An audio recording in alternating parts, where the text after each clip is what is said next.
Boa tarde a todos, muita paz, muita luz, que possamos neste momento vibrar, né? Vibrar, vibrando nós estamos aprendendo, prestando atenção no tema, o que é muito importante, porque o tema que a gente traz nunca nos pertence. Nós apenas estudamos o tema, gostamos para trazer. Este tema, um desafio chamado família, ele, para mim, foi tão importante, ele é desse livro aqui, gente, ó. Um desafio chamado família. Joamar Nazaré. Nós estudamos esse livro, vocês viram que ele é fininho, ele não é grosso, é pequeno. 2 anos nós levamos estudando esse livrinho, vocês acreditam? Por quê? Ele veio de encontro com as nossas necessidades. Porque a gente sempre se questiona, quem de nós não tem problema familiar? Se vocês conhecerem, tragam para me apresentar. Ok? Tudo ok? Coisas técnicas, né? Atualidade. Se alguém não tiver problema familiar, que se apresente, porque todos nós somos iguais. Sabemos que temos muitos desafios nesta vida, independente de qualquer coisa, todos nós somos iguais. Agora vejam, jamais eu, quando comecei a montar esse tema, que eu acho muito bom para mim, eu comecei a analisar família, imperfeitas, não perfeitas, um sofá vazio, um quadro de um casal meio tortinho. E comecei a analisar várias coisas e perguntar para pessoas, o que você acha disso? Que introdução eu posso dar? Mas aí, eis que a espiritualidade é tão boa, né? E que nós desconhecemos o quanto somos amparados pela espiritualidade, eu achei por bem o pensamento que me veio.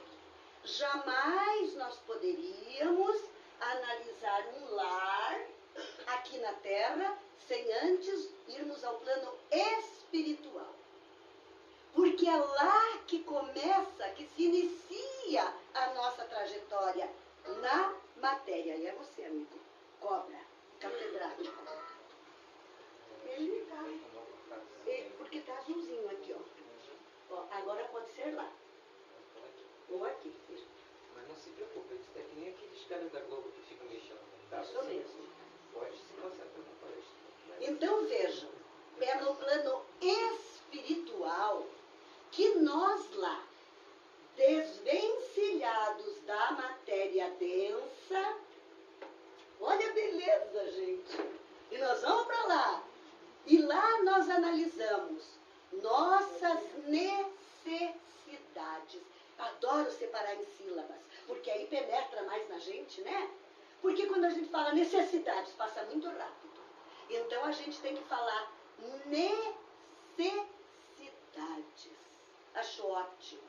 Porque lá nós vemos com quem eu tenho minhas dívidas maiores, menores. E lá é feito uma programação através dos coordenadores que nos auxiliam, que nos ajudam, que nos dão orientação. E nós, meus irmãos, o que eu adoro pensar é que nós, na nossa, fora da matéria, nós então analisamos. Para eu crescer espiritualmente, eu quero isso. Eu vou conseguir aqui. Eu tenho dívida ali, eu também quero. Aí eles dizem, não, você não vai aguentar. Você só vai aguentar um bocadinho. E às vezes aquele bocadinho também não aguentamos. Vamos, né, analisar a situação, como é crítica. Então, como disse a Luciana, eu lamento dizer isso também, mas é só a doutrina dos espíritos que nos traz essa orientação. Eu fui católica, eu venho do catolicismo. Entrei pobre e saí pobre. Né? Porque eles não trazem essa condição de programação para a gente entender os desafios do lar. Marido, esposa, filhos, nora, genro, a família em si, não é? Então a doutrina espírita é clara, esclarecedora e consoladora. Olha que maravilha, porque nos traz esperança. A doutrina nos traz esperança. Então vejam aqui o que eu tirei, um pedacinho do livro. Tudo vai ser do livro, mas um pedacinho aqui, que diz assim: por que é tão difícil conviver? A gente parou para pensar? A gente chora, né, na dificuldade. A gente chora, se lamenta, se magoa com facilidade. Por que é tão difícil entender? Então, por isso que nós temos que nos reportar ao plano espiritual. Então, inicia-se a programação. Nascer no lar de... Olha, que lindo. Seremos esposo ou esposa de... Teremos como os filhos os... E aí vem os afetos e os desafetos. Olha que coisa surpreendente e maravilhosa. Por que eu tenho facilidade de conviver com fulano e com Beltrano?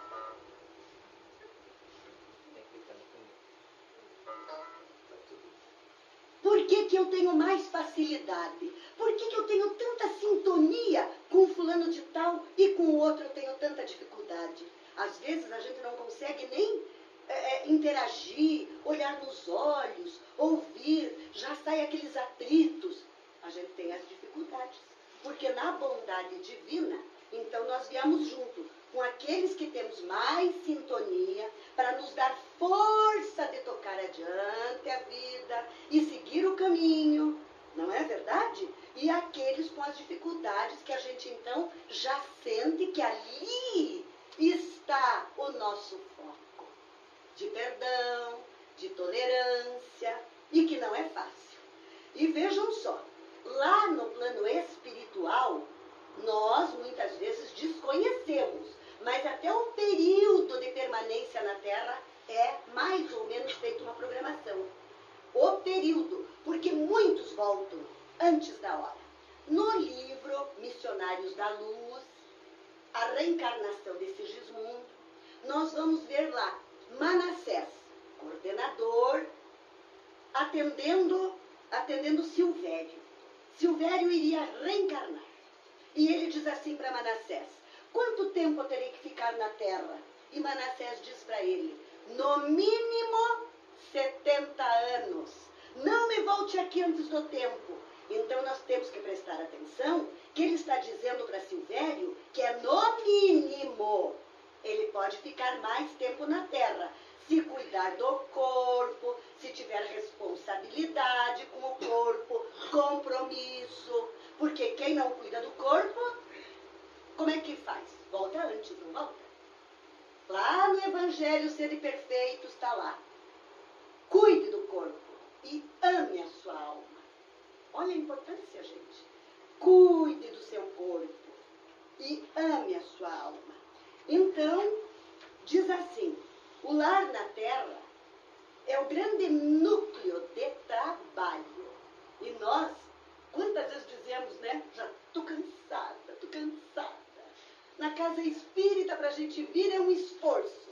O telefone que toca, alguém que chega e a gente então foge, né? Porque nós fugimos mesmo do aprendizado. Porque quem mais aprende, tem mais compromisso. Não é verdade? Quem aprende, se esclarece mais, tem mais compromisso. Então, no lar, no núcleo familiar, é onde o aprendizado se encontram as almas que conviverão, buscando superar problemas. Então, nós não estamos aqui a bel prazer, não é? ao nada. Deus não é pai do nada. Nós estamos aqui para superar dificuldades mesmo. Engrandecer afeições. Reconciliar-se com adversários. Olha, está nesse livrinho. Um desafio chamado família. Por isso que ele foi muito bom para nós. Nos chamou a atenção e nós levamos 2 anos estudando. Porque a gente queria saber mais. Por que as dificuldades? Como eu posso enfrentar e tal, né? Então, a dificuldade de conviver é enorme. Agora, eu quero contar para vocês, vejam o lar. O que a gente pede no plano espiritual? Nós vamos lá no livro Nosso Lar. Quem já leu Nosso Lar aqui? Tá. Então, no capítulo 15, é a primeira vez que André Luiz recebe a visita da mãezinha dele. Será, né? Mas é algum fio aí que tá meio... Anêmico como a gente. Eu tô meio anêmica, eu acho meio fraca, né? Aí o fio tá meio fragilizado. Hã? Aí, então, no capítulo 15 do Nosso Lar, André Luiz recebe a visita materna. Mas nesse dia, ele se queixa tanto. Mas ele se queixa tanto que a mãe quase volta à terra. Né? De tanto que ele chora, se lamenta, se queixa. A primeira vez que ele recebe a visita da mãe. No capítulo 16, vem a confidência, aonde ele pergunta: onde está meu pai? Por que meu pai não veio me visitar junto com você? E ela diz: ah, meu filho, seu pai há 12 anos está no umbral, Laerte. Está no umbral. Por quê? Na terra, ele aparentava ser uma boa pessoa, mas ele tinha ligações clandestinas com mulheres. Está lá no livro, gente, viu? Não é eu que estou dizendo. Está lá no livro. E tinha 2 às quais ele prometeu. Ele fez promessa para 2. Quando elas desencarnaram antes que ele. Quando ele desencarnou, elas já estavam esperando por ele. E levaram para o umbral, aí ficaram juntos, por um bom tempo, né? Já estavam meio junto aqui, ficaram juntos por um bom tempo. Fica a dica, né? Exatamente, ficaram juntos. Aí, no capítulo 46 do Nosso Lar, ela comunica a André Luiz que vai reencarnar sua mãe com o pai Laerte. Vejam, olha a reencarnação dela, como é que vai ser? Vai reencarnar com Priscila e Clara, que são as 2 filhas que também se perderam e estão no umbral, e com as 2 mulheres às quais ele se comprometeu na terra. Então ela vai vir com 5 dificuldades, digamos, né? Mas contarei com o auxílio de sua irmã Luísa, que é uma pessoa que desencarnou antes, quando André Luiz era pequeno, e que então vai reencarnar para fortalecer esta mãe. Aí nós temos, imaginemos como é que vai ser o lar, né? Então vamos analisar o que a gente pede e a confusão que dá aqui. Aí nós temos também, no Missionários da Luz, no capítulo 12, nossa irmã Anacleta. Anacleta teve um bom marido, um bom companheiro. Um homem de bem, financeiramente bem, mas ela não permitia que ele influenciasse nos filhos. Então, o que ela fez? Ela teve 3 homens e uma mulher, 4 filhos. Então, Anacleta ofereceu aos filhos liberdade e vida fácil. Vejam só. O sim e o não fez parte da sua existência. Era mais o sim, né? Sim, meu filho pode, gaste, meu filho vai, meu filho, né? E o não fez parte, porque nós precisamos, na vida, para o nosso crescimento, do sim e do não. É parte da vida. Aí, o que acontece? Quando ela desencarnou a mãe, ela viu que os 4 estavam no umbral, porque voltaram muito, mas muito antes da hora. Foi muito antes da hora, vejam só.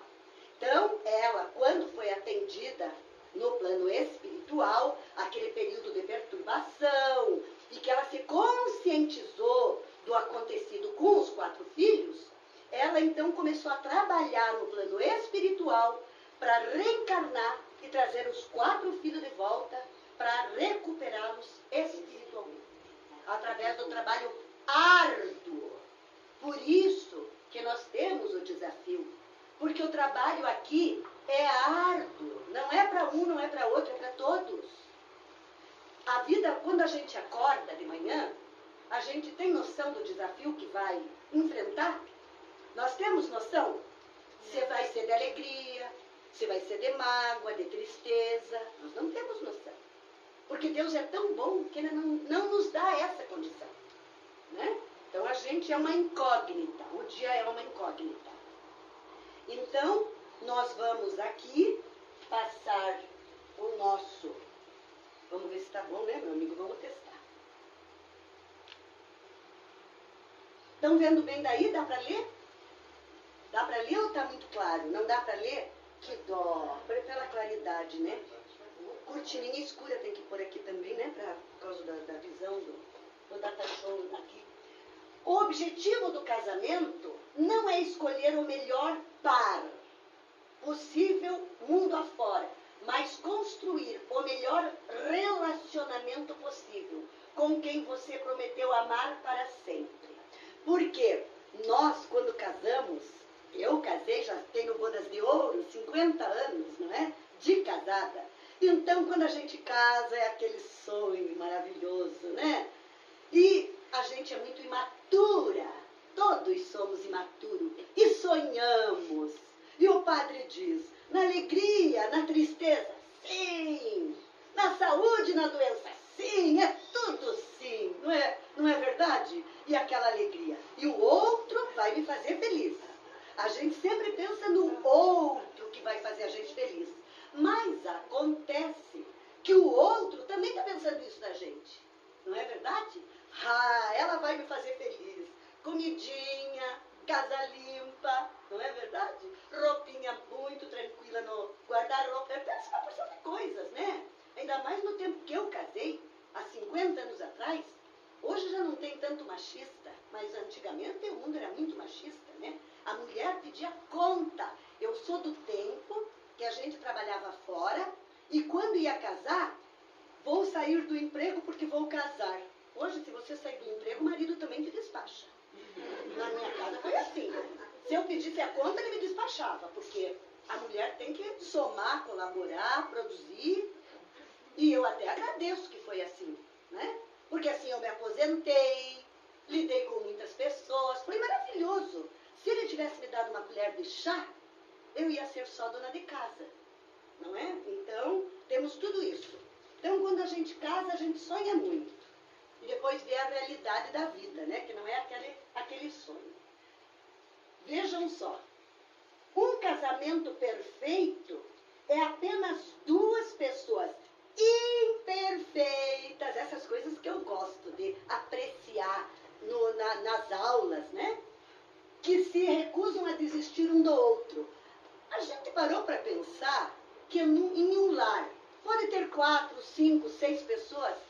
Somos todos imperfeitos? Pararam para pensar? Ai, mas eu fiquei tão feliz quando pensei isso. Por quê? Por que a gente fica feliz? Porque a gente passa a exigir menos do outro.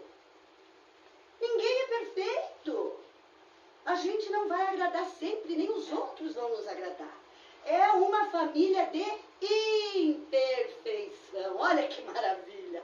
Todos iguais. Um procurando ajudar o outro. Aí fica tudo bonito, né? Ajudar, colaborar, respeitar.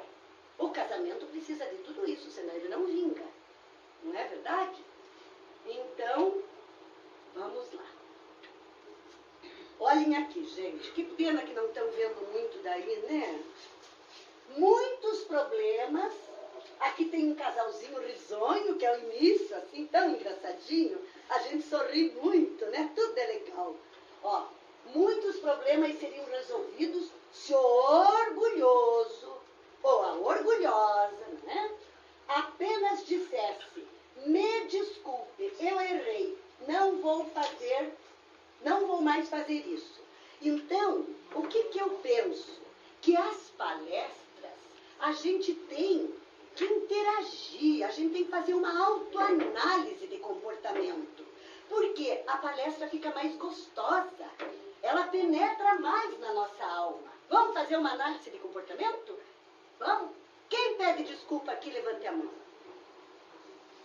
Uns pegam meio, olha, alguns, né? Tá faltando aí, tá faltando. Eu, sábado passado, fui fazer essa mesma tema em uma outra casa. E fizemos esta análise de comportamento. Eu achei tão engraçadinho, porque uma pessoa da casa, um trabalhador da casa, ergueu assim, ó gente. Ai, que gracinha, olha só. Aí depois ele veio dizer para mim no término da palestra, da conversa. Sueli, eu só fiz assim porque eu não desculpo de coração, é só para amenizar o ambiente. Achei tão bonitinho o jeitinho dele. A sinceridade de comportamento. E é isso que nós precisamos. Quando nós estamos enfermos, vamos no médico. Ele dá o diagnóstico e o remédio. Se eu não tomar todo o medicamento e na hora certa eu vou melhorar? Não vou. Se eu não me descobrir as minhas necessidades de melhoria, vai adiantar, gente? Eu posso ir anos na casa espírita. Não vai adiantar nada. Se eu não introjetar, colocar dentro, numa análise de autocomportamento meu comportamento. Como é que eu estou reagindo com as informações, com os recursos que eu estou tendo da doutrina? Porque a doutrina é rica. Quem que é pobre? Quem que é pobre? Nós somos pobres. Mas a doutrina é rica de conteúdo. Mas eu preciso aproveitar o conteúdo. Eu preciso prestar atenção naquilo que estou absorvendo, naquilo que estou estudando. Senão a gente começa assim. Já li esse livro, já li. Esse também já li. Muito bom, muito bom. Igual assim aquelas pessoas que vão à palestra e dizem assim, fui à palestra, era tão boa, aí eu pergunto, qual é o nome, qual é o tema? Não sei, mas era boa. Mas qual foi o conteúdo da palestra? Também não sei. Mas espera que isso aconteceu comigo. Vou perguntar para minha filha, qual foi o tema? Também não sabia, mas sabia que era boa. E aí então a gente entra e sai do mesmo jeito, não é? Então a gente precisa absorver, fazer com que penetre a nossa alma, estudar menos e compreender melhor a situação. Isso eu acho fantástico, né? Agora aqui, meus irmãos, aqui inicia uma coisa muito rica, né?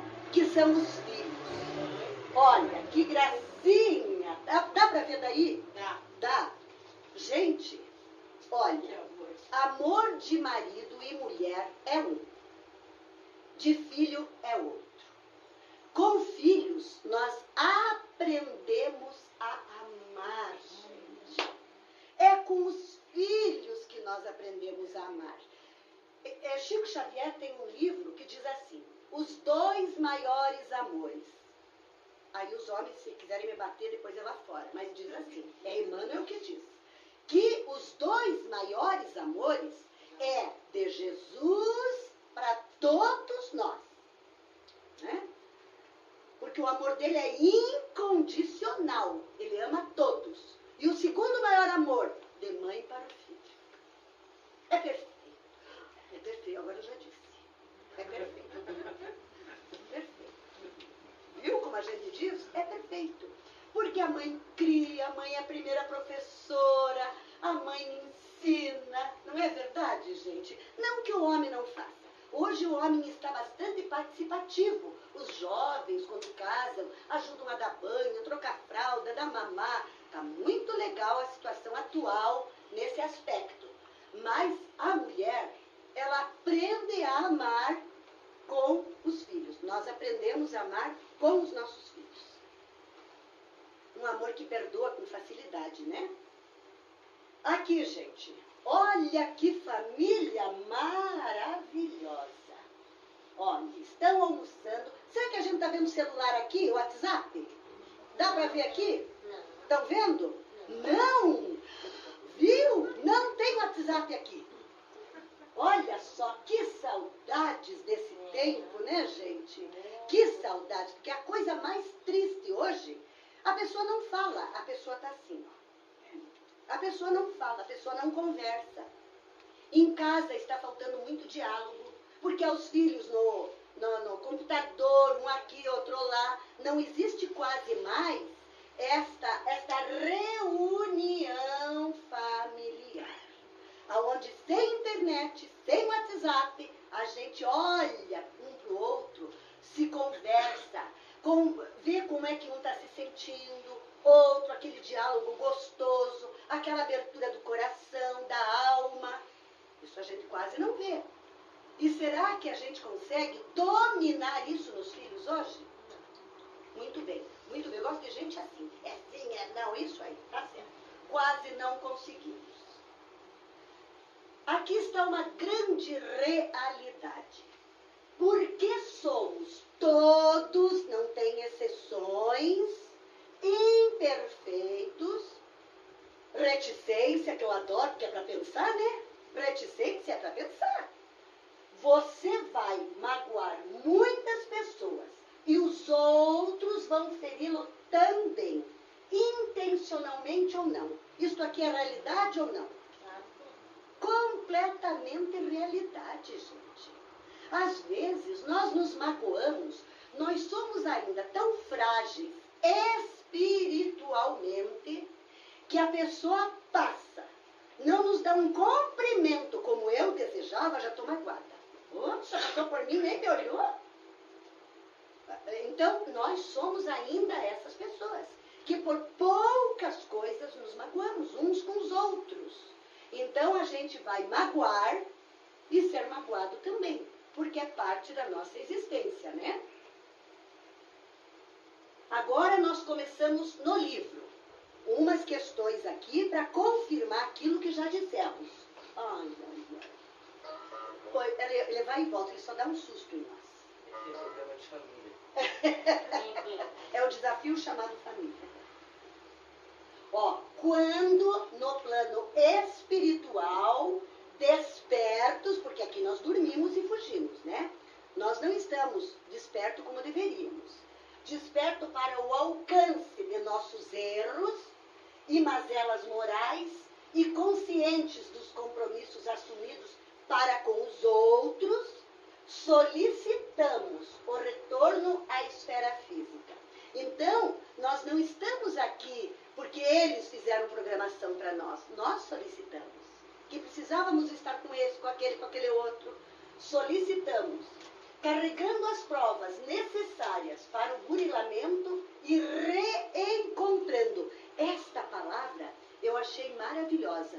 Porque é reencontrando. Vocês notaram?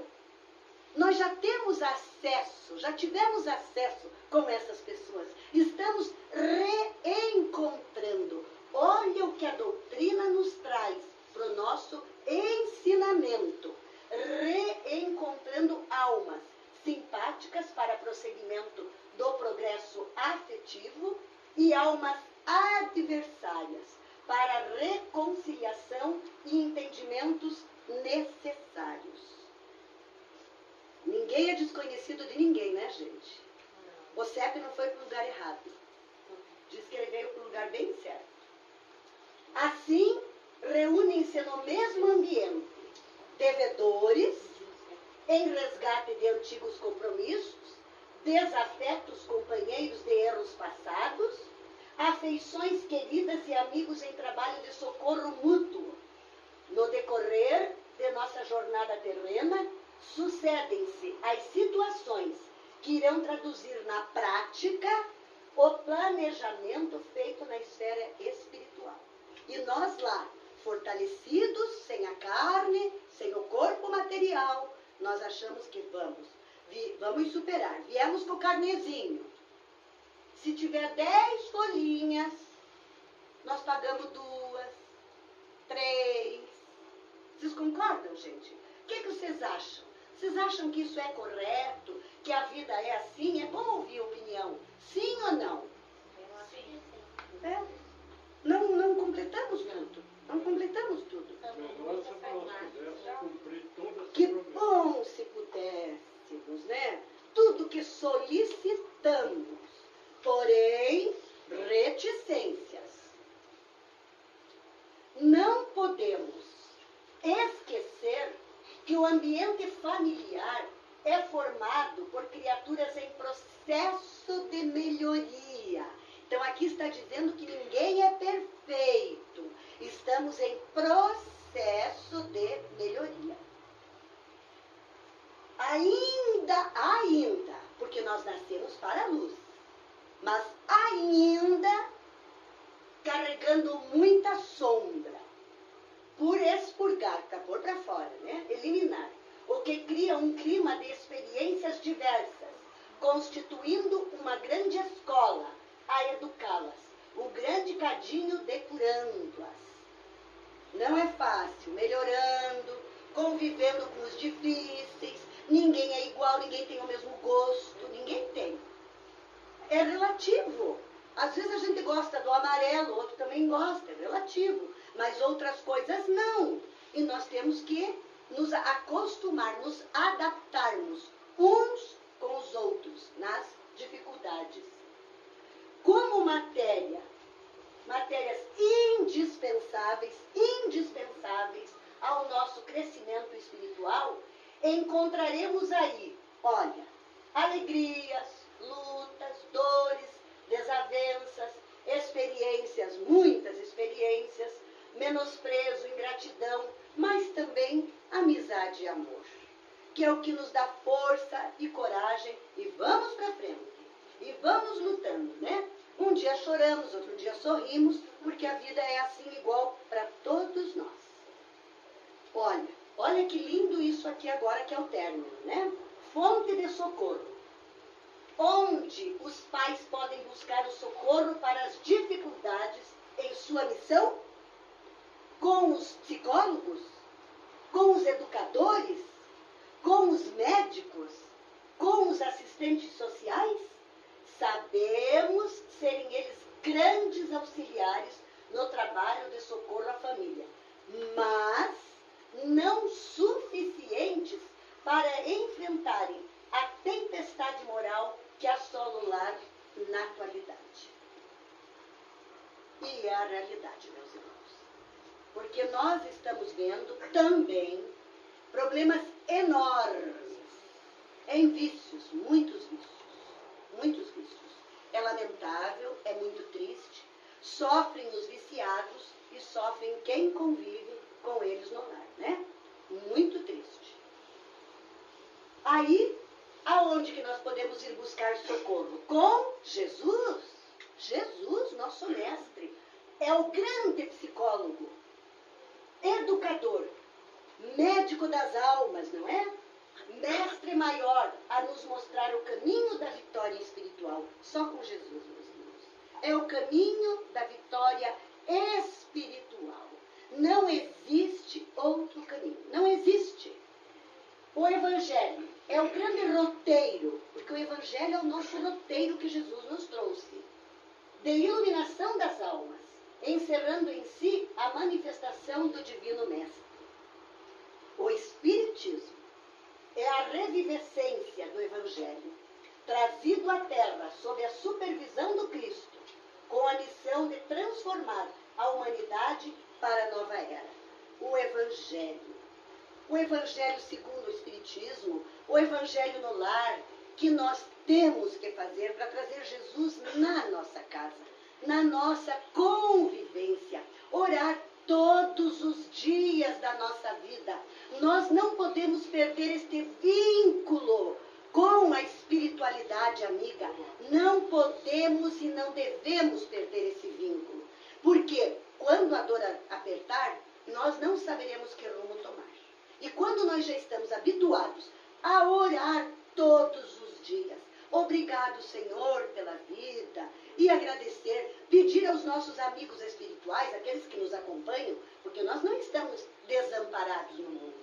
Nós temos os nossos, um chama de anjo guardião, amigo espiritual, podemos dar nome se quisermos, mas jamais desamparados. mas vamos pedir, vamos solicitar a eles amparo, socorro durante o sono físico, que o corpo durma, ele precisa dormir para refazer energias, mas que a alma liberta esteja junto com a espiritualidade, para ir para as escolas, aprender, que possamos receber intuição. Olha que coisa mais linda, gente.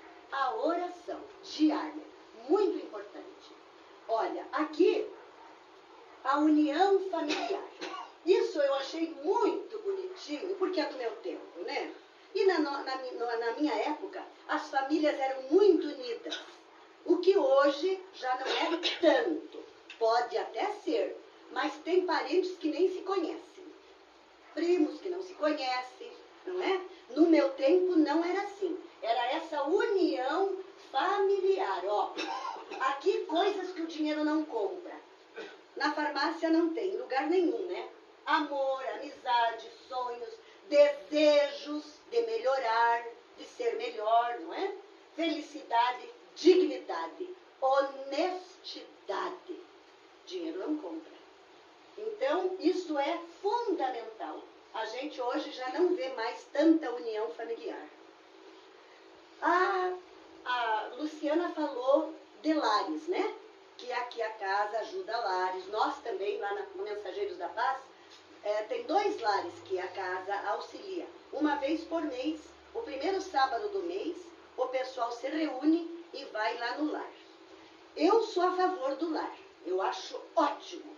Porque se eu sofro uma doença, uma condição que eu tenho 70, 80, 100% de necessidades físicas, meus filhos não podem me atender. Eles trabalham, têm sua vida. Eu acho justo um lar. O que eu não acho justo é o abandono. O abandono eu não acho justo, né? Porque a gente pode estar presente. Quando a gente fica idoso, meus irmãos, eu estou idosa. O senhor também, está comigo. Nós dois idosinhos. Nós estamos idosinhos. A gente vai ficando carente, gente. Vocês sabiam disso? Que a gente vai virando criança novamente. A gente quer que os filhos cheguem, deem um abraço. Abraço paga. A gente paga abraço, tem preço. É de graça. E nós damos. Olha, eu vou dizer uma coisa para vocês. Já fiz outras vezes em outras casas. Eu não gosto, eu fico muito triste quando eu vejo pessoas se cumprimentarem assim, ó. Ai, aquela mão assim, horrível. Não precisa quebrar a mão, mas vamos nos cumprimentar, né, meu amigo? Isso aqui é triste demais quando a gente vê pessoas, não é verdade? Cris, levante, olha o abraço. Isso é abraço, troca de energia. Agora olhem a diferença. Não, levante aí. Olhem a tristeza, olhem a tristeza. Não dê. Vamos aprender a cumprimentar, a abraçar, a olhar nos olhos para falar. Se nem isso nós ainda aprendemos, o que é que nós estamos fazendo aqui na Terra? Abraçar não tem preço, não se paga. O idoso, ele fica carente, ele quer olhar, ele quer abraço, ele quer afeto. Gente do céu, vamos dar afeto às pessoas, porque não custa nada, não é? Então, vejam, sou a favor, sim, do lar, menos do abandono. Agora aqui vem um quadro que é triste, mas ele estava girando na internet. Olha aqui, ó. Aqui nós temos um filho chorando e a mãezinha falecendo, morrendo. Então, ele era o único filho, o pai morreu. Como a mãezinha estava idosa, ele colocou num lar. Certíssimo, corretíssimo. Mas ele ia vez que outra visitar a mãe. Erradíssimo, não é? E a vez que outra visitar a mãe. Então, quando a mãe estava morrendo, o lar ligou para ele. Venha rápido que sua mãe está morrendo. Aí ele foi rápido ver a mãe. Aí ele chega para a mãe e diz, mãe, o que você precisa? Ela diz assim, meu filho, compre vários ventiladores e geladeiras, no plural, geladeiras. Não era uma. Mas mãe, por que você não me pediu antes? Ela disse, meu filho, eu penso muito em você no amanhã, porque eu já me acostumei a dormir com muito calor e com muita fome, porque as comidas estragavam muito por falta de geladeira. Então, mas você, eu penso em você, quando você envelhecer como eu, e que teus filhos te tragam para um lar, que você não tenha que passar o que eu passei. Que lição de vida, né, gente? Que lição de vida. Porque as pessoas estão jovens achando que não vão envelhecer. Ou a gente morre antes ou envelhece. Não tem outra opção. É só essas duas. Ou eu morro antes de envelhecer, ou eu vou envelhecer. E eu quero que cuidem de mim. Alguém que cuide de mim, né? Não só as cuidadoras.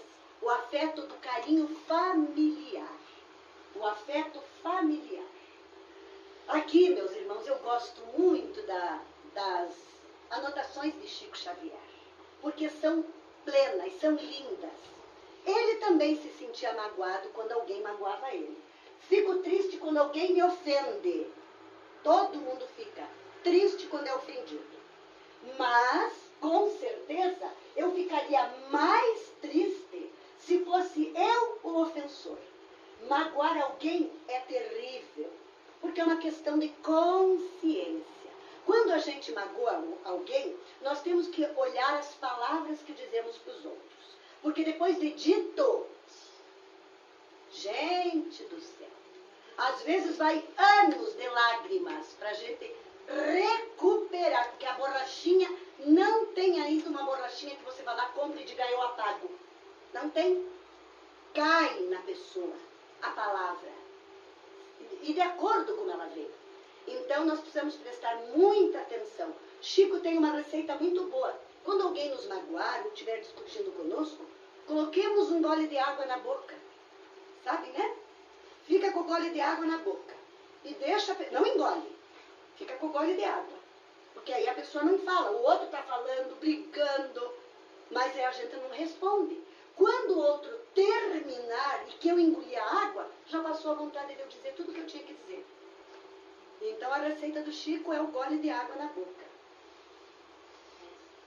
Agradeço todas as dificuldades que enfrentei. Chico dizendo, não fosse por elas, eu não teria saído do lugar.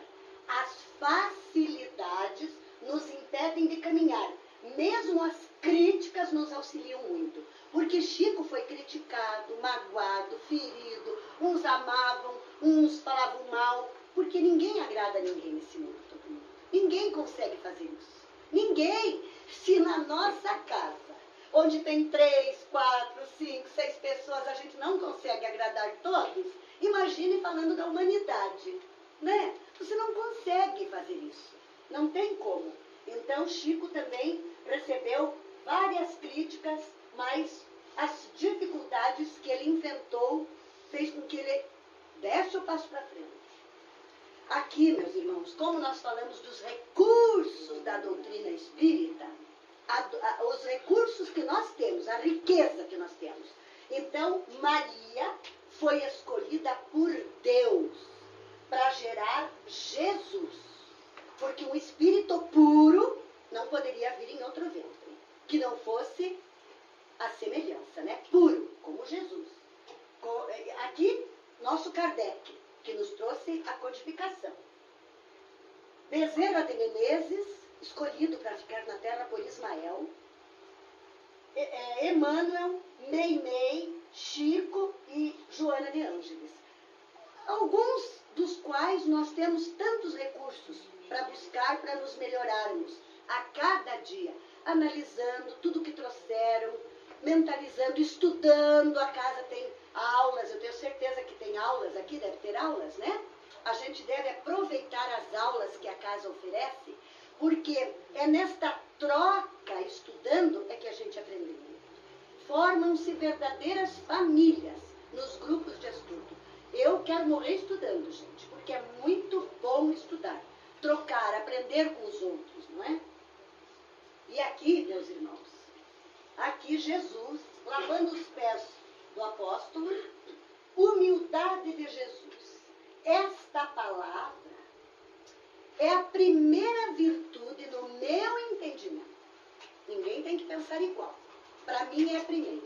Porque só através da humildade, quando ela chega e a gente vê que a gente não é nada, que a gente precisa aprender, é a humildade que diz: eu preciso, eu sei que nada sei.